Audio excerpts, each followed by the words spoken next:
या ठिकाणी मग सुतार कामाचा व्यवसाय चालू असेल, या ठिकाणी सोनार कामाचा व्यवसाय चालू असेल आणि मग ज्या विद्यार्थ्याला ज्या व्यवसायाची खूप आवड असते, तो विद्यार्थी तिथं जाऊन निरीक्षण करतो आणि ती कला आत्मसात करण्याचा प्रयत्न करतो.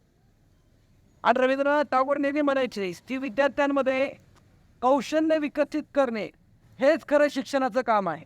शिक्षण कशाला म्हणतात की एखादं शिक्षणातून तुम्ही आपले उपजीविकेचं साधन शोधू शकतात, त्याला शिक्षण म्हणतात.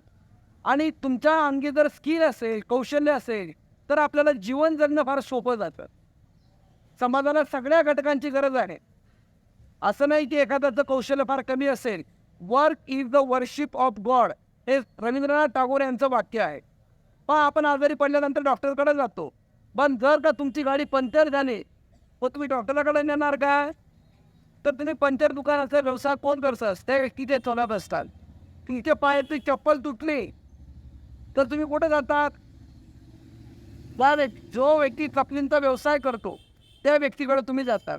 तुम्हाला घर बांधायचं असेल, तुमच्याकडे पैसा आहे, तुम्ही स्वतः घर बांधू शकता का? तर तुम्ही त्या मजुरांकडे जातात, त्या गवंडी लोकांकडे जातात, मग घर बांधतात शिटा जातात, मग ती त्या पिंबाराकडे जातात की त्या ठिकाणी विकास खापल्या जातात. ते स्किल आहे आणि हे स्किल आत्मसात करणं फार गरजेचं आहे. सगळ्यांना नोकऱ्या लागतील, सगळेच कलेक्टर होतील, सगळेच शिक्षक होतील, त्यापेक्षा आपला शिक्षणाची ओढ कुठं आहे, आपली रुची कशामध्ये आहे, आपली आवड कशामध्ये आहे, हे आपल्याला शोधता यायला पाहिजे. एखाद्याला फार सुंदर चित्र काढता येतं, तो त्या क्षेत्रात आपला करिअर करू शकतो.